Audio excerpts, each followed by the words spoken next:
Danes sva zmerjeno na obisku pri varuhih semen. Vaše društvo se ukvarja po mojem zelo pomembnimi stvarmi. Me zanima, kako in kdaj ste prepoznali to potrebo po ustanovitvi tega društva? Vse je najprej izhajalo iz programskega sklopa Urbane brazde, Evropska prestolnica kulture Maribor 2012, kjer je v bistvu obstajala že neka ideja postavitve skupnostnega ohranjanja in širjenja pridelave starih sort. Kam pele vizija vaša? Stavimo nek trajen, celosten sistem ohranjanja predvsem starih sort prehranskih rastlin, da povežemo in aktiviramo čim večje število ljudi, da vsak postane člen v verigi tega ohranjanja, da res poskrbimo za samooskrbo na področju prehrane pri tisti osnovi. Kako pa udejanjate to poslanstvo? Izobraževanja, javni dogodki, prav omenjena semenska knjižnica, to skupno urbano vrtnarstvo.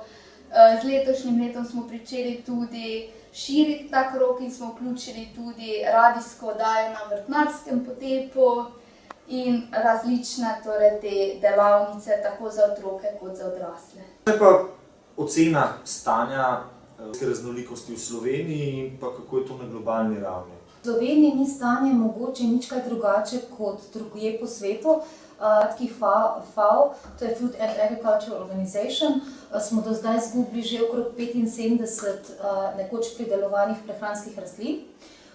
Jaz bi mogoče za Slovenijo samo dodala, da še je ta številka po naših ocenah višja, predvsem kar se žit tiče. To je kar, jaz mislim, da grozljiv podatek. Potem so tudi še drugi, recimo na taki podatki, da vsak dan izumre od 15 do 20 živih bitij. Tako mislim, da je res čas, da se zamislimo in začnemo delati neke take pozitivne, konkretne spremembe.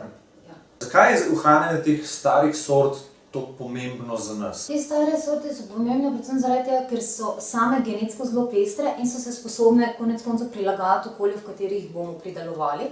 Kar recimo, da neki ti strogi linijski hibridi, kjer so vse rastline enake, enostavno pač nimajo te sposobnosti, kar pomeni, da so stare sorte mogoče tudi tiste rastline, ki so bolj primerne za pridelavo v trajnostnem kmetijstvu, kot je ekološko ali pa biodinamično, so del neke naše naravne in kulturne dediščine. Konec koncev to je nekaj, kar je naše. Hibridi so ponavadi intelektualno zaščiteni. Manj je več. Se pravi, manj pridelka je bolj zdravega, kot zdaj industrializiranega pridelka, ki je več, ampak ima zaradi vseh postopkov toliko manj hranil. Točno to, ampak tu ne govorimo samo o hrani, ampak govorimo tudi o zdravju okolja. Ker v bistvu to industrijsko kmetijstvo močno, in to je dokazano, v bistvu je eden izmed pomembnejših onesnaževalcev okolja in podnebja in konec koncev podtalnice. In na koncu vse to mi dobimo na naše krožnike. In zdaj bi... in v kozarce. Tukaj bi bilo fajn, mogoče, da se vprašamo, kaj je boljše za nas? Da dobimo zdravo hrano, manjših količin, ali mogoče ogromno nekega balasta, ki nam škoduje in pa hkrati poln nekih strupov. Konec koncev, kaj nam bo denar, če pač ne bomo imeli zdravje? Če nimaš zdravja, niti ne moreš nekega bogatstva izkoristiti, ker si potem bolan.